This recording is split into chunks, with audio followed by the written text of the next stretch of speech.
जय हिंद प्यारे साथियों, मैं पूर्ण यादव आइडिया क्लासेज के ऑनलाइन प्लेटफॉर्म पे आपका हार्दिक स्वागत करता हूं। अपन जैसे कि पढ़ रहे हैं साइंस के अंदर न्यूटन के नियम, लॉ ऑफ न्यूटन। ठीक है, तो न्यूटन का प्रथम नियम अपना हो गया था और मैंने क्या कहा था कि जो न्यूटन है उसके गति के नियम पढ़ रहे थे। न्यूटन के गति के नियम, उसमें जो नियम है वो किसने दिया था? सर आइजैक न्यूटन ने। किसने दिया था? सर आइजैक न्यूटन ने। और कब दिया था बेटा? तो लिखेंगे कब दिया था? 1687 में। कब दिया था? 1687। और किस पुस्तक में दिया था? प्रिंसिपिया। किस में दिया था? प्रिंसिपिया के अंदर दिया था आपका। ठीक है, उसके अलावा अपन ने फिर पढ़ा था क्या? न्यूटन का फर्स्ट नियम, यानी गति का जो न्यूटन की गति का जो फर्स्ट नियम है वो पढ़ा था। और वो नियम कौन सा होता है आपका? जड़त्व का नियम। कौन सा नियम होता है बेटा? जड़त्व का नियम। और जड़त्व का जो नियम था वो क्या था? यदि कोई वस्तु गतिशील अवस्था में है तो वो गतिशील ही रहेगी। यदि कोई वस्तु विरामावस्था में है तो वो विरामावस्था में रहेगी। कब तक? जब तक कि उस पर कोई बाह्य बल ना लग जाए। जैसे कि आप रनिंग वगैरह करते हो, धावक हो, रनिंग कर रहे हो, अब आप क्या करते हो? 1600 मीटर की रनिंग होने के बाद अचानक से तो रुक नहीं जाओगे, आगे चल के थोड़ी दूरी पे रुकोगे। अगर रुकोगे नहीं तो गिर जाओगे। तो आप पे कोई बाह्य बल काम किया तभी रुके ना आप। ठीक है, ऐसे ही मान लो कोई कार हो गई, कार अचानक से ब्रेक लगा दे, अपन जा रहे हैं पीछे की तरफ या आगे की तरफ, कार अचानक से चल जाए तो अपन जा रहे हैं आगे की तरफ या पीछे की तरफ। और मान लो जैसे कोई रजाई है आपकी, कंबल वगैरह है, उसको अपन किसी डंडे से झटकाते हैं या हाथ से झटकाते हैं, जो धूल के कण निकलते हैं उनमें भी क्या पाया जाता है? जड़त्व का गुण पाया जाता है कि नहीं पाया जाता? इसके अलावा कोई पेड़ पौधे हैं उसको अपन हिलाते हैं, जो पत्तियां टूट कर गिर जाती हैं, कुछ पत्तियां, वो किसके कारण गिरती है? जड़त्व के कारण। किसके कारण गिरती है? जड़त्व के कारण।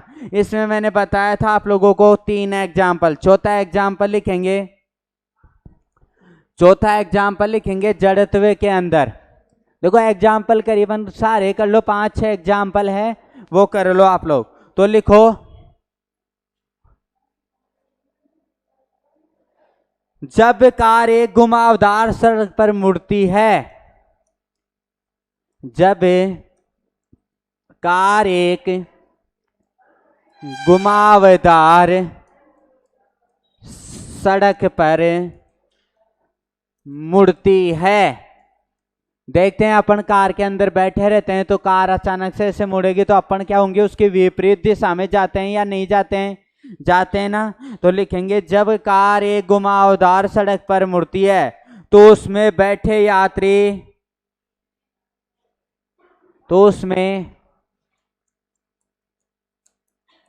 उसमें बैठे यात्री अपने केंद्र से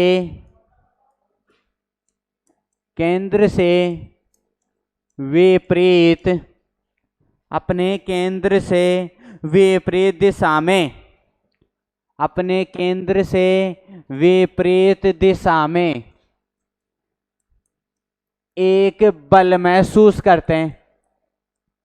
होता है ना, महसूस करते हैं। तो वो कौन सा बल होता है बेटा? या कौन सा होता है गति का नियम?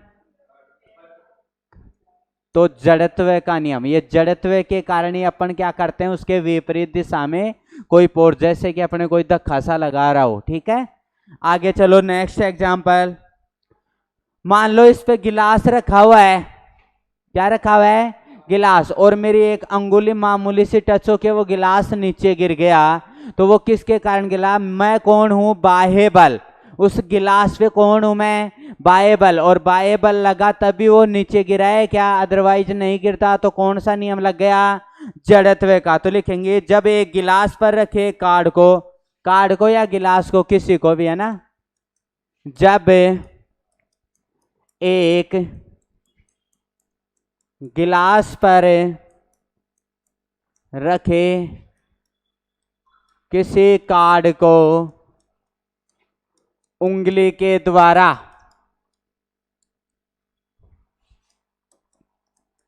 उंगली के द्वारा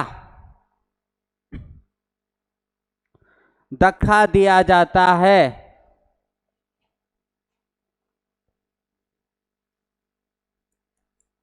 धक्का दिया जाता है तो उस गिलास पर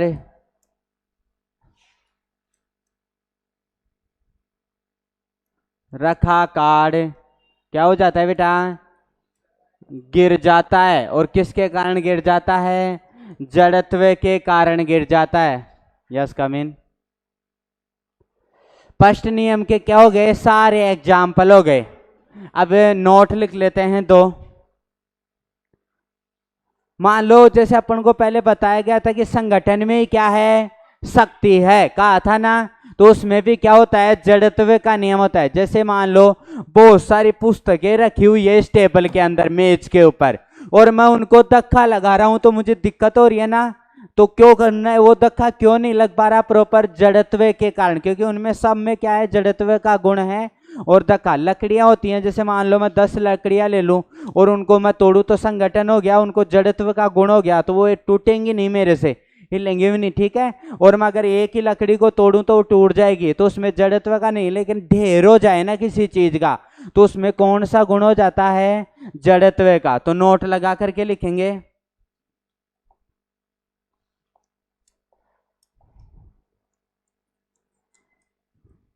पहले तो फर्स्ट नोट, रेलगाड़ी,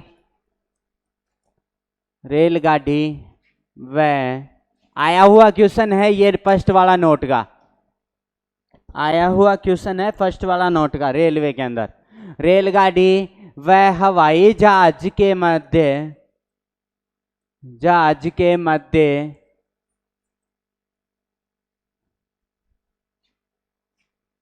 जड़त्व का मान, जड़त्व का मान सबसे अधिक होता है। क्या होता है बेटा? जड़त्व का जो मान है वो सबसे अधिक होता है। किसमें? रेलगाड़ी व हवाई जहाज में। जैसे उसने कहा कि जिनका मास क्या होगा? ज्यादा होगा, तो उसमें जड़त्व भी क्या होगा? ज्यादा होगा। क्लियर है क्या बात? रेलगाड़ी कितनी लंबी आती है, मतलब उसका जो मास है, द्रव्यमान है, वो क्या है? ज्यादा है। हवाई जहाज बड़ी आती है, उसका मास क्या है? ज्यादा है, ठीक है। और मास कभी भी क्या नहीं होता है? चेंज नहीं होता है। आप ये नहीं कह सकते कि हवाई जहाज ऊपर उड़ रहा है तो उसका मास क्या होगा? कम होगा या ज्यादा होगा? कम या ज्यादा क्या होगा? उसका भार होगा, मास नहीं होगा। क्लियर है क्या बात? तो दोनों में क्या होगा? जड़त्व का मान सबसे अधिक होगा। अगला लिखो, नोट नंबर 2, मेज पर, मेज पर रखी, मेज पर रखी गई पुस्तकों, पुस्तकों का ढेर, का ढेर जड़त्व के कारण, कारण नहीं हटता है। पुस्तकों का ढेर ही नहीं है बेटा। जैसे मान लो काफी टेबलें जची हुई हैं एक जगह, कहाँ जची हुई है? एक ही जगह काफी टेबलें हैं, तो उनको भी अपन क्या है? आसानी से नहीं हटा सकते। तो किसके कारण है? जड़त्व के कारण। किन्हीं भी चीजों का क्या हो जाए? ढेर हो जाए। कोई जरूरी नहीं पुस्तक ही हो, ठीक है। मैंने वो पुस्तक तो ऐसे लिख दी यहाँ पे भाई, पुस्तकों का ढेर है, बाकी कोई भी चीज हो सकती है। अब मुझे आप लोग बताएंगे, क्वेश्चन लिखेंगे एक, वैसे तो मैंने बोल दिया है आपको पहले ही। समापन रेखा को पार करने के बाद भी एक धावक, एक धावक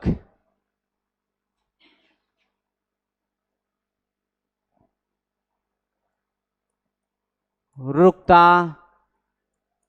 क्यों नहीं है। इसका लाइन का कहने का मीन है कि जो धावक होता है रनिंग कर रहा है, ये मतलब है कि जैसे हर 1 किलोमीटर की रनिंग है, वो 1 किलोमीटर की रनिंग मतलब समापन रेखा के बाद भी रुकता क्यों नहीं है एक जगह। समापन जैसे 100 किलोमीटर हो जाए तो वो रुकता क्यों नहीं है। तो किसके कारण नहीं रुकता, तो किसके कारण है, जड़त्व के कारण नहीं रुकता। कर लेंगे नोट डाउन और डालेंगे अगला नियम। पहला नियम अच्छे से हो गया है ना सबका, एग्जाम्पल जो भी आ जाए कर सकते हो। कब खोज हुई, किस बुक में हुई, किसने की, ये भी पता है। अगला लिखो न्यूटन का द्वितीय नियम। कौन सा नियम, न्यूटन का द्वितीय नियम, law of, sorry second law of Newton. Second है ना, द्वितीय नियम है। और इस नियम को क्या कहते हैं बेटा, न्यूटन का द्वितीय नियम। कौन सा नियम, द्वितीय नियम। और इस नियम को क्या कहा जाता है, संवेग का नियम। किसका नियम, संवेग का नियम।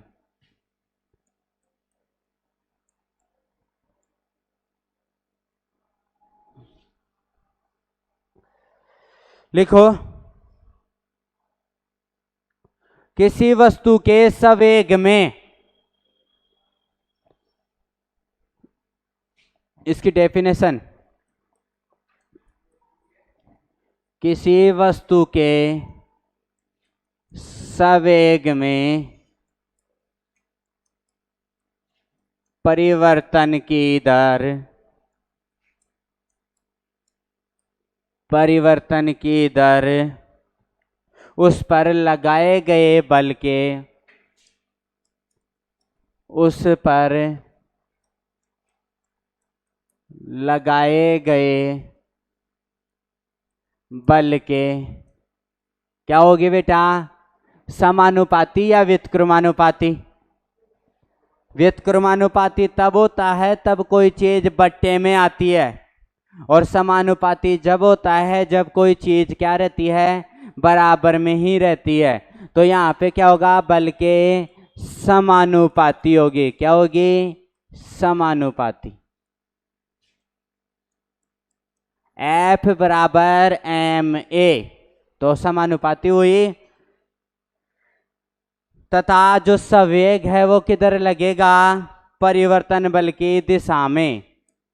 तथा दिशा भी होती है इसकी क्योंकि सदिश राशि है ना। तथा संवेग परिवर्तन बल की दिशा में लगेगा।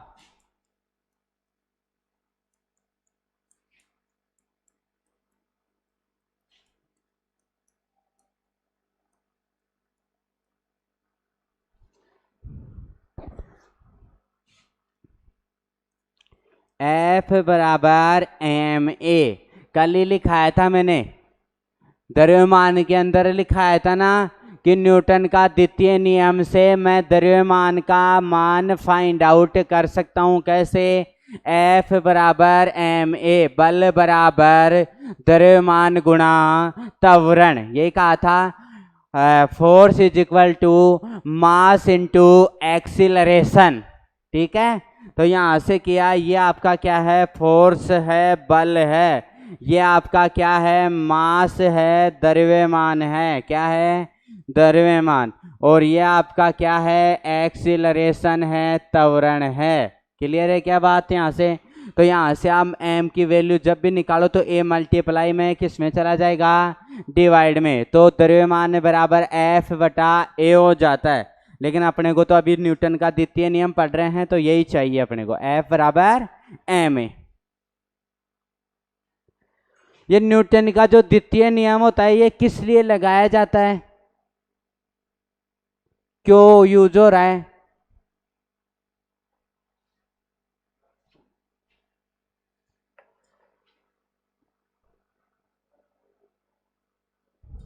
मतलब ये रहा आंसर, ये रहा किसके, क्यों? बल के प्रभावों को समझने के लिए क्या होता है, ये न्यूटन का द्वितीय नियम यूज होता है। अलग अलग बल लगते हैं, जैसे मान लो एक क्रिकेट की गेंद है, कोई अपनी तरफ फेंक रहा है, तो अपन उसको डायरेक्ट ऐसे कैच करेंगे तो अपने हाथों पे ज्यादा लगेगी, लेकिन संवेग का बल ये कहता है कि अपने हाथों को थोड़ा सा अपन क्या करेंगे, पीछे की तरफ खींच करके लेंगे, तो क्या होगा, उस पे फोर्स अपना कम लगेगा। और किधर लगेगा, जिधर बल की दिशा है ना, परिवर्तन की दिशा, उसी साइड में हाथों को लेना पड़ेगा। ऐसे नहीं है बॉल आ रही है इधर से, उसके विपरीत ले लिया, उससे तो और भी ज्यादा लगेगी। कैसे लेनी है, उसी दिशा में लेनी है। कहा है ना, ये संवेग परिवर्तन बल की दिशा में लगेगा। मतलब कोई बॉल ऐसे आ रही है तो हाथों को भी क्या करना है, ऐसे पीछे करना है अपने को, संवेग परिवर्तन